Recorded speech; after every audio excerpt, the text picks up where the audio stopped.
My name is Emma Smith, and I'm 30 years old. Utilizing my certification as a licensed psychologist, I work as an online counselor primarily from my home. My husband, Michael Williams, is also 30 years old and works for a fairly large pharmaceutical company. We met through work and have been married for 4 years. 2 years ago, Michael pleaded with me to remodel his mother's house so that we could create a home where we could live with his mother, Karen. Ever since losing his father 4 years ago, Michael has been quite attached to his mother and insisted on cohabitation. Ignoring my wishes, he began the remodeling project. Living with Karen was far from enjoyable during that time, but I endured her constant criticism while trying to make things work. To my surprise, I discovered that Michael was having an affair. To make matters worse, his mistress was pregnant. He promptly asked for a divorce. Determined to move forward after learning about his mistress's pregnancy, I knew I had to leave this house. I set a condition. Can I take everything I purchased? Yes, take it all. Michael, on the other hand, dismissed my belongings as dirty used items. True to his words, I moved out with all the furniture and appliances I had bought. As the preparations for my move were complete, Michael and Karen came to inspect. The scene they witnessed was an immaculate, empty space. Their faces turned pale. For Michael, who is sidelined, the cost of the furniture and appliances I had purchased was beyond his means. If you're upset, then prepare everything with your own money. I thought. How did we end up like this after just 4 years of marriage? I want to unravel this story and discuss it further. Mr. Williams, thank you for your hard work. I greeted Michael Williams, who delivered medications to the psychiatric clinic where I worked. We engaged in this routine conversation each day. Not at all. It's part of the job. In this scorching heat, isn't it tough to drive around? Is the air conditioning blasting in your car? I consistently asked Michael questions like this, prolonging our conversations. He chuckled and explained. Well, my old compact car loses power when I turn on the AC. I enjoyed these trivial exchanges, but I heard that Michael would be reassigned to a different person. If that happened, I wouldn't see him anymore. Summoning my courage, I decided to invite him. Mr. Williams, would you like to grab a drink sometime? That moment of bravery would eventually lead to our marriage. Michael worked for a major pharmaceutical company, delivering medications to hospitals and other clients. As a counselor in the psychiatric clinic, I worried about the increasing number of patients seeking help in our ever-changing world. I know this isn't the right time to say it. I understand that. But I can't keep it in. Emma, will you marry me? Huh?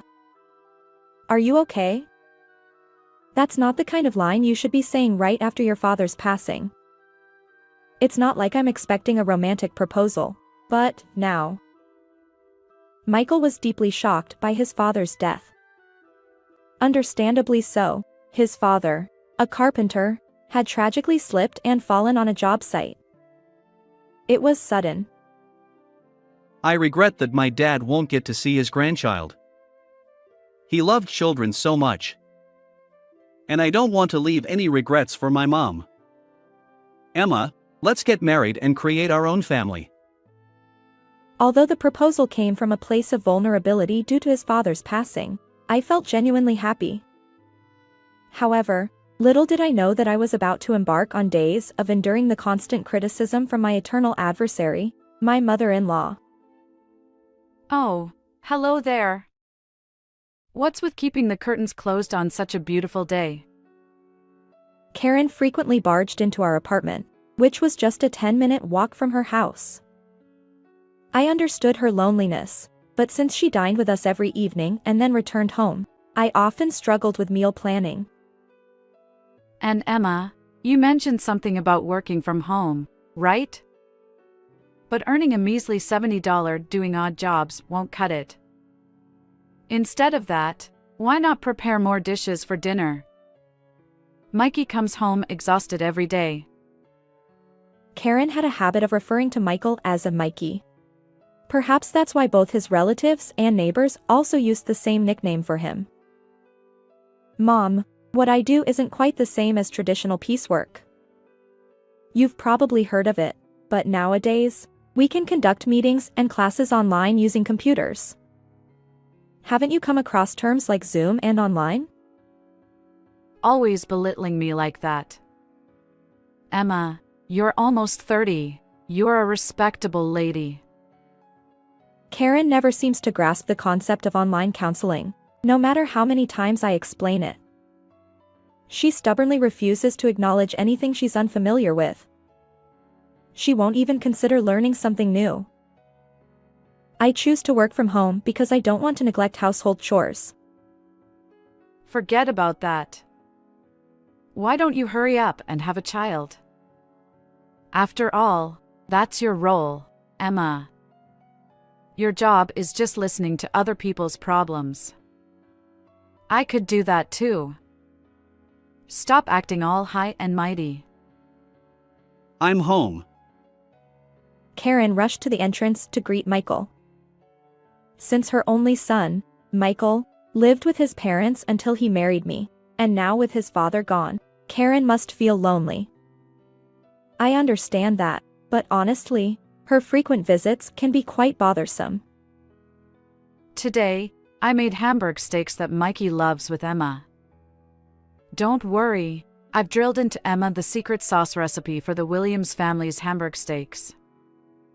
Emma used to think that mixing Worcestershire sauce and ketchup was enough for Hamburg steak sauce. Emma should learn proper cooking from Mom. Remember when we first got married? She'd put Worcestershire sauce on fried eggs. That's not normal, it should be salt. Emma's taste buds need some serious fixing. I haven't been having decent meals either. By the way, Mikey, you've lost weight since getting married, haven't you? I wanted to shout that it wasn't true.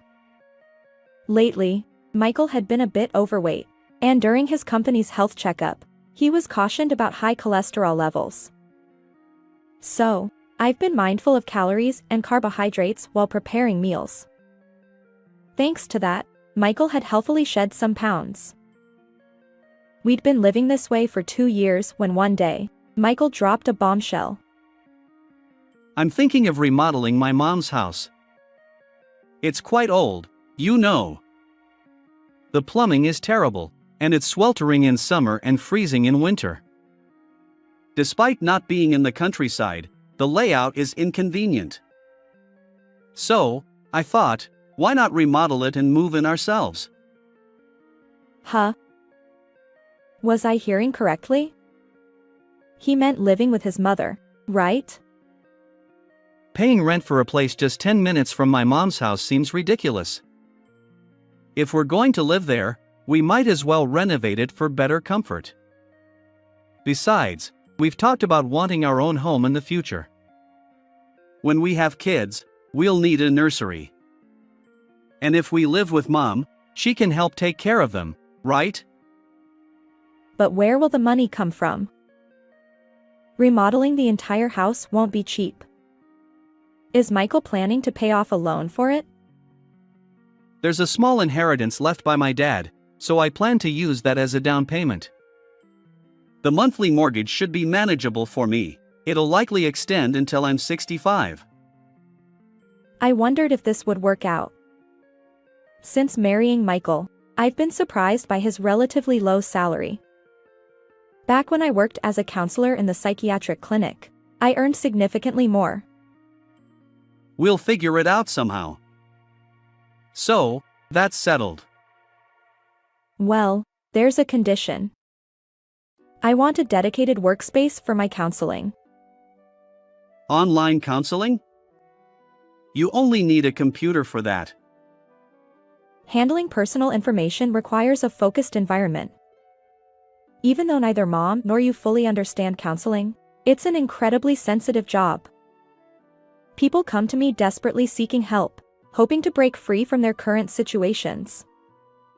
Guiding them toward a better outcome is my mission. I can't approach it half-heartedly. Feels a bit like fortune-telling, doesn't it? Fortune-telling and counseling are completely different. Well, okay, I get it. Let's ask the designer. With those words, Michael's childhood home underwent a transformation. As the remodeling neared completion in a few weeks, Michael suddenly remembered. Oh, I forgot something crucial. The new house needs suitable furniture and appliances. I'll leave that to Emma, who has great taste. What? You're just springing this on me. I never agreed to that, I retorted. It was clear he had planned all along to have me foot the bill for furniture and appliances. His feigned surprise was poorly executed. I wanted to call him out on it. As the Williams family, we've poured everything we have into this remodel. You will be living in this house for a long time, so it's only fair you share the burden. Honestly, you earn way more than I do. Michael explained. As a husband, he must feel a sense of inadequacy and shame about earning less than his wife. Since the house was already complete, I couldn't refuse. Perhaps I could see it as an opportunity to furnish the place according to my taste.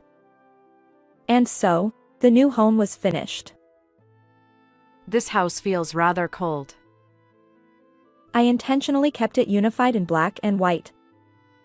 I thought simplicity would work well.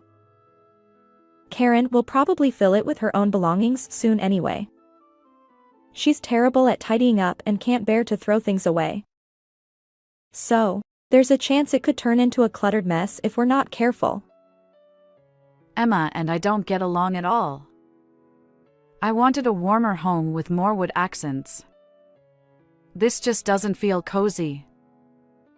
You'll get used to it as you live here. Is dinner ready yet? Michael's been coming home early lately. If dinner isn't ready by 7 p.m., we won't make it.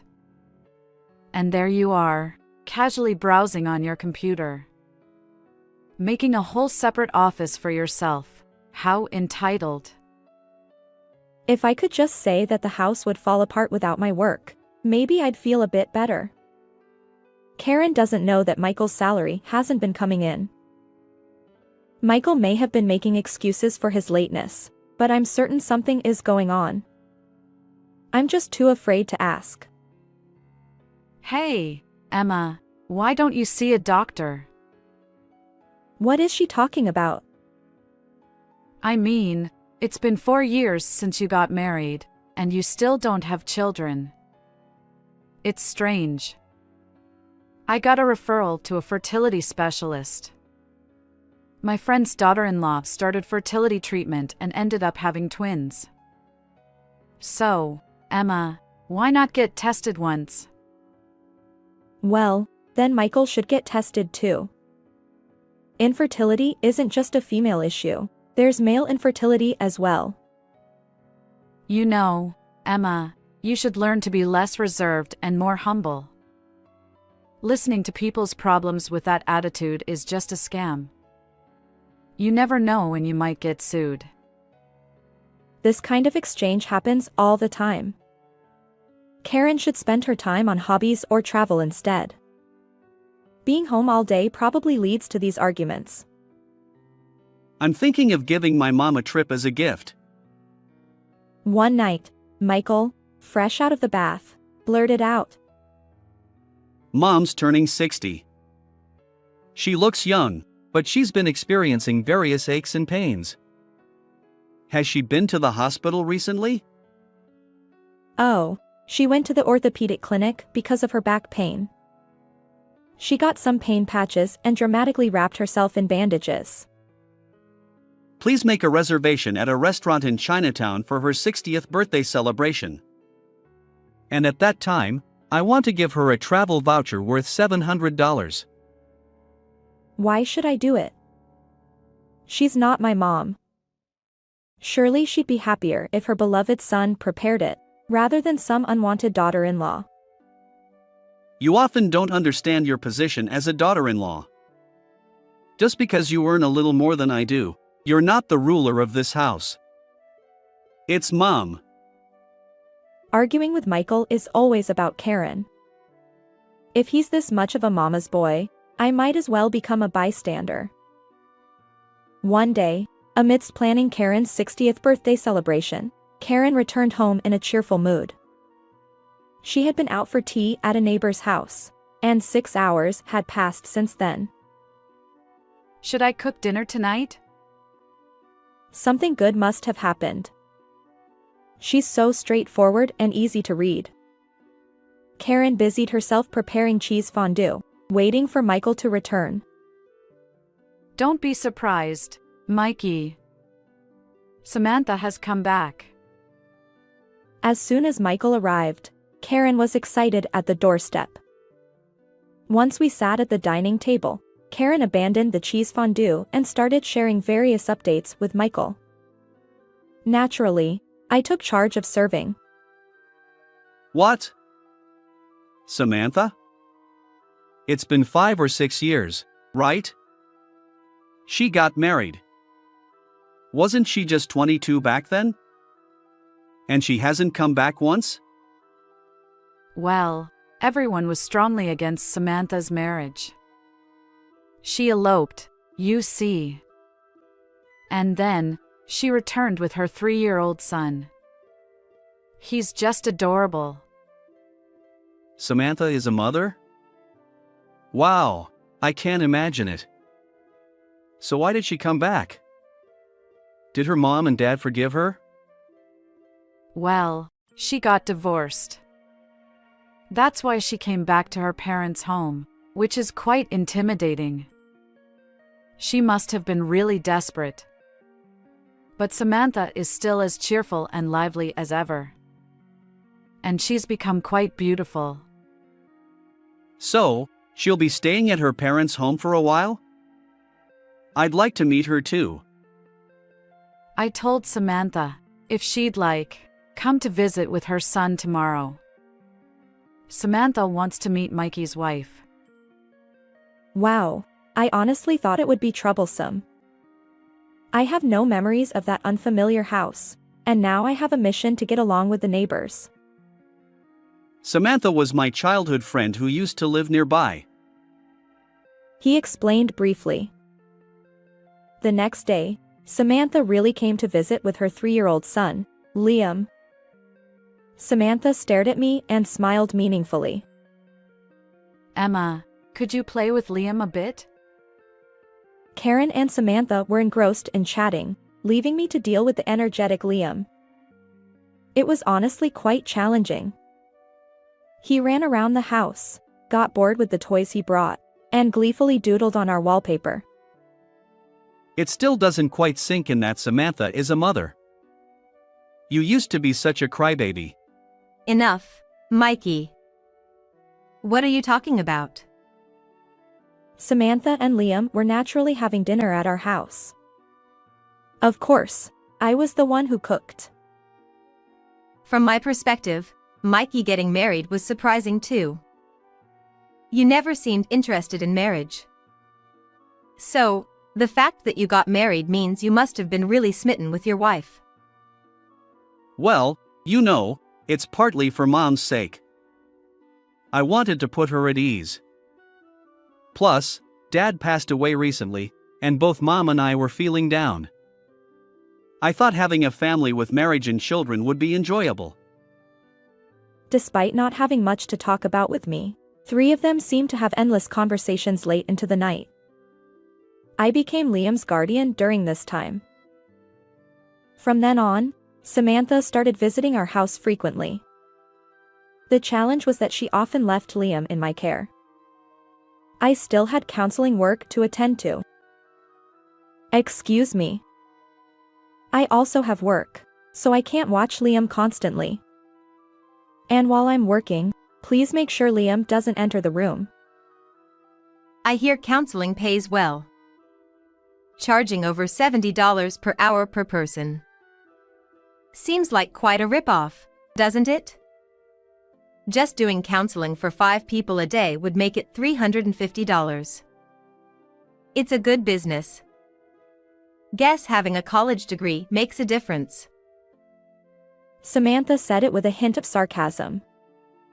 Even though we'd only recently met, Karen was firmly on her side, so Samantha directed her sharp comments at me.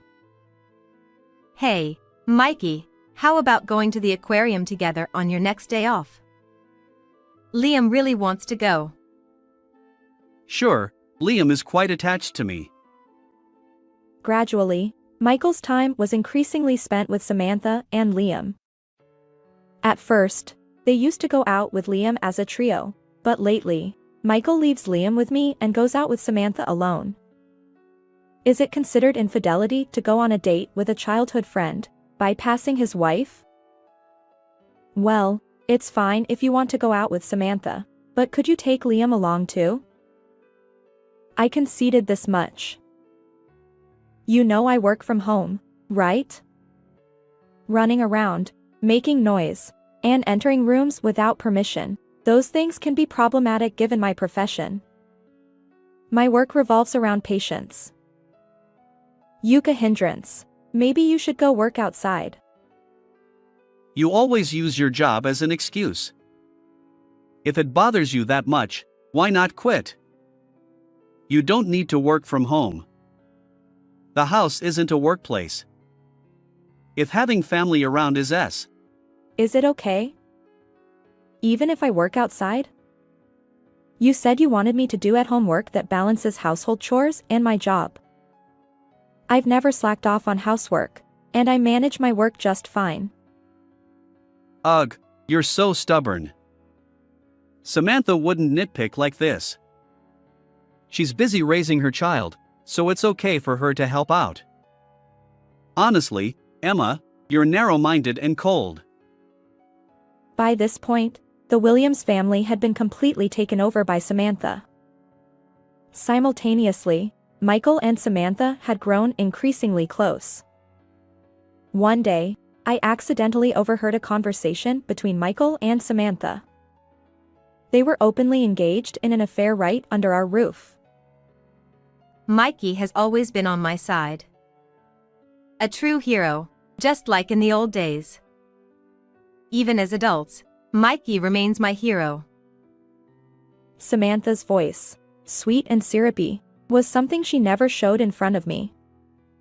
Michael, with his smug expression, seemed almost repulsive. Samantha, you've been through a lot. Who would have thought you were dealing with domestic violence? Must have been tough. It was. I couldn't rely on my family, and I didn't know what to do. Liam was still so young.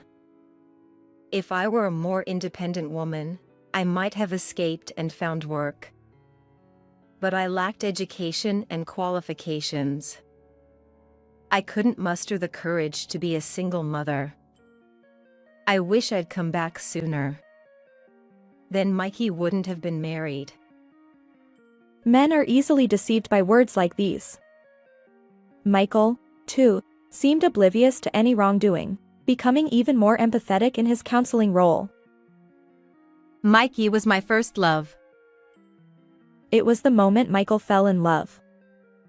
Despite living nearby, Samantha had boldly infiltrated the Williams family. Samantha, I had no idea you were such a great cook. I'm impressed. Considering someone's usual half-hearted cooking, the deliciousness really hits home. Cutting corners is disappointing. I try to prepare dishes from scratch, starting with the basics. Even the soup stock involves simmering vegetables to extract flavor. But, to be honest, Samantha's cooking tends to be calorie-laden and brown. Karen seems to constantly pit Samantha and me against each other, hoping to favor Samantha. She even went so far as to say, It would have been nice if Samantha had become our daughter-in-law. However, if Samantha were to marry Michael, Karen would likely torment her as a daughter-in-law. For now, Samantha's return is merely that of a childhood friend, and Karen is being kind. Regardless of who Michael's wife is, Karen won't be pleased. Emma is intelligent, you know. I've heard that smart people tend to have difficulty conceiving. Exactly. She can't have children. At that point, she's disqualified as a wife. She always uses work as an excuse, but isn't it mostly household chores that Emma has to take care of? Mikey might get tired of Emma soon. Then, he'll turn to Samantha, just like that. Samantha and Karen laugh. I wonder if there's any point in me being in this house anymore. It's clear that Michael and Samantha's relationship has Karen's full approval. Everyone's gathered here for one reason. It's about Emma and me. On that day, Michael called me, Karen, and Samantha together for an important conversation. Samantha is pregnant. Well, Samantha, you've done well. When's your due date? Which maternity clinic are you planning to go to? If it's a maternity clinic, I recommend Brown's Obstetrics and Gynecology, which took care of Mikey.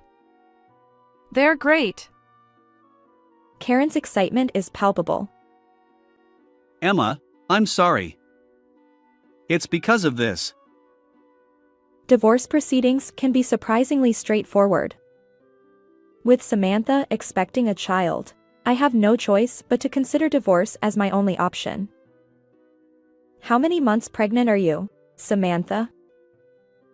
3 months. It seems your belly has grown quite a bit for that stage. The doctor was surprised that it's larger than usual. Maybe because of that, we found out it's a boy at this stage. Emma, you're being unsightly. You're just jealous because you can't have children. In the end, you and Mikey are incompatible in various ways. This is a good opportunity. Without it, Mikey wouldn't be able to break free from you. He's kind-hearted, you know. He's trying not to hurt you. Liam already calls Mikey Dad, and if you step back, Emma, it'll be perfect. I promptly filled out the divorce papers, and the next day, Michael submitted both our divorce papers and his marriage papers with Samantha. Quick at work. I still have some belongings here, so I stayed at the Williams house until I found my next place. Seeing triumphant Samantha and cheerful Karen, I can't help but feel irritated. But I've got anger management skills. After all, I'm a certified counselor. Still, I wanted to say something. By the way, can you support her? On your salary? What are you bringing up now? Money? What does money matter? Just because you have some income, you think you can belittle me. This woman always undermines me. Well, you did quit your job, didn't you? Or should I say you were forced to quit? Karen and Samantha looked at Michael with surprise. What do you mean, Mikey? I quit on my own terms. That idiotic company couldn't recognize my abilities. It's a toxic place, and leaving was the right choice. You've been a deadwood for quite some time now. A whole day without work, it's hell. Even if you get minimum wage for just sitting there. You made a big mistake at work, and they sidelined you. But even then, you never said a word to me or Mom. Was it embarrassing? That's none of your business. Well, it doesn't matter anymore since we're divorced. Samantha still wants to marry Michael, even in this situation. Samantha hesitated to respond. Perhaps she felt her guess was off the mark. From my perspective, Michael's mental state is quite fragile. The series of events at work might have traumatized him. Samantha, please understand and support Michael, who is struggling mentally. I don't think he'll be able to work for a while. Just my professional opinion as a counselor. It's none of your business. Samantha, Emma is just sore about losing Mikey and trying to drag him down. Emma, if you're only going to say things like that, pack up your things and leave, even if you haven't found your next place. Yes. I'll leave. And I'll take everything I bought. And so, this exchange leads back to the beginning. Michael, Karen, and Samantha look bewildered at the empty room. We'll figure it out somehow. We can buy furniture and appliances again. Hey, Mikey. Where's that money going to come from? Michael is getting defensive with Karen. Being too extreme, like taking everything, is not normal. That black and white mindset is one of your flaws. Say whatever you want. It doesn't matter to me anymore. Just keep playing nice. Why you keep picking on me? It's jealousy, isn't it? Embarrassing for a 30-year-old. What? I'm not jealous at all. After all, Samantha's child in her belly isn't Michael's. What are you talking about? Fabricating stories is dangerous. Well, how about a DNA test? That would clear things up. Maybe it's time you both realize that you're falling for Samantha's strategy. The child in Samantha's belly is from her previous husband. Samantha noticed her pregnancy after the divorce. But she didn't want to return to her abusive ex. When she was hoping someone would step up and be this child's father, she reunited with you, and you became the target. Michael, being the trusting soul you are, fell right into it. Michael and Karen's expressions changed. Samantha, however, remained unfazed. But the timing of the pregnancy matches. She can't possibly be lying about that. It must be my child, right? Well, if she says it was a premature birth, men wouldn't know. It seems you were well prepared. You married Samantha the day after our divorce, didn't you? And you even adopted Liam as your own. This is Samantha's ultimate goal. She played her cards right with the gullible man. Blood relation doesn't matter to me. Unlike Emma, Samantha doesn't look down on me, and she relies on me. For a man, that's not a bad thing. It's what makes a family's breadwinner. You're desperately defending Samantha, but good luck with your newfound fatherhood. It's not as easy as you think. I retreated from the Williams house after living there for 2 years. Michael, Karen, and Samantha rented a weekly apartment for the time being. During that period, he intended to buy furniture and appliances, but... I'm sorry, pathetic as it sounds, but I'll struggle with loan repayments going forward. What if we sell the house and use that money to buy a second-hand apartment? Liam is quite mischievous, and the child in my belly is also a boy. I don't like cramped spaces. In an apartment, you can hear children's footsteps, and complaints come from downstairs. Can't we somehow get a detached house? He managed to sell the Williams house, but it was sold for much less than its actual value. At this rate, they won't even qualify for a second-hand apartment, let alone a standalone house. So Michael and the others moved into a small public housing unit. Michael, traumatized, is struggling to find a new job. Meanwhile, Samantha gave birth. In the small house, Liam runs around, shouting, and the baby's cries echo through the walls. The Williams family has been completely taken over by Samantha's family. As for me, I've become a popular advice columnist for a magazine. Now, I've purchased my own apartment and set up a counseling room for face-to-face sessions. Thankfully, there's a waiting list for appointments. How did you find this story? Don't forget to subscribe to the channel. See you in the next video.